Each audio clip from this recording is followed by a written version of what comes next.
Welcome to D-Lab Electronics. Today we are going to be repairing the Hum Monster.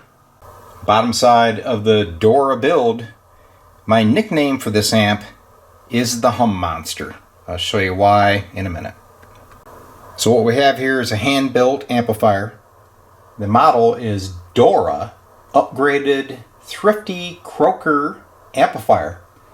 It was designed by Old Crow in 2013. So the output tube is a 6P 1P, and the preamp tube is one of those 6N 2Ps, which supposedly replaces a 12X7. So there they are. Preamp, output tube, speaker jack. Got our power transformer filter cap, and the output transformer is one of those PT31s that you can find on Amplified Parts. Alright, let's take a look underside. Well, here's the bottom side of the Dora build. This is the second amplifier that was sent to me from the same guy. The first one had a lot of distortion in the audio at high volumes, and that was due to wire routing issues. And you can see we got the same issue here. Also spotted something else of concern. If you look at the main filter cap, that positive terminal is right under the aluminum. The other thing I noticed is that the input jack is free to spin because it does not have a lock washer. So that is another contributor to the issues that this amp has. Alright, I just fired up the amp.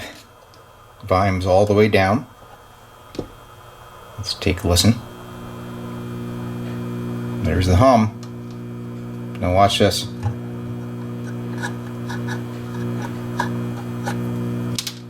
So we obviously have some bad connections and of course a wiring nightmare. So the best thing to do, in my opinion, is to gut this amp.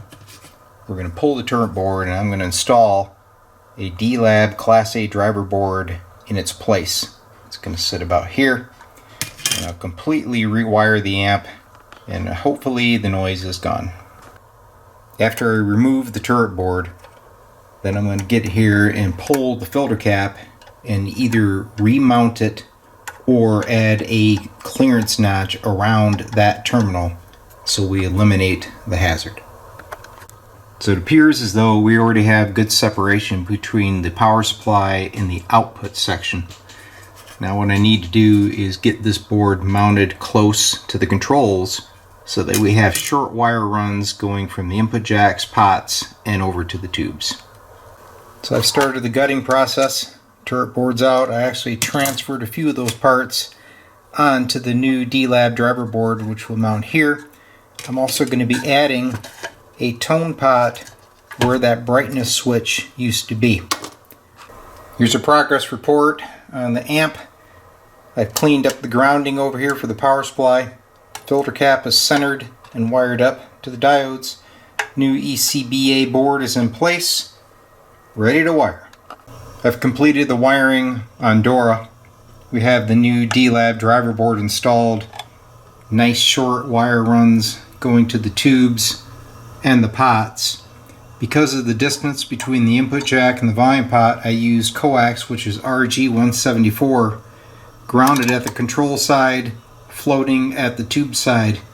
You can see she really looks nice and neat. It's time to test. I'm going to bring the amp on a variac. I'm monitoring the cathode voltage of the output tube. And that'll give me a good indication that she's coming to life. Watching my amp meter. Everything looks good. In a second we should see cathode voltage coming up. Here it comes. I'm up to about 115 volts input.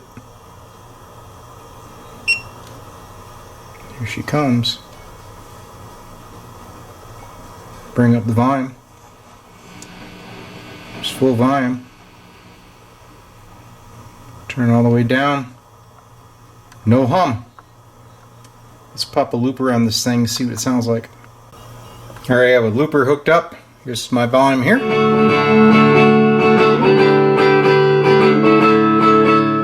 And then we have the newly added tone control.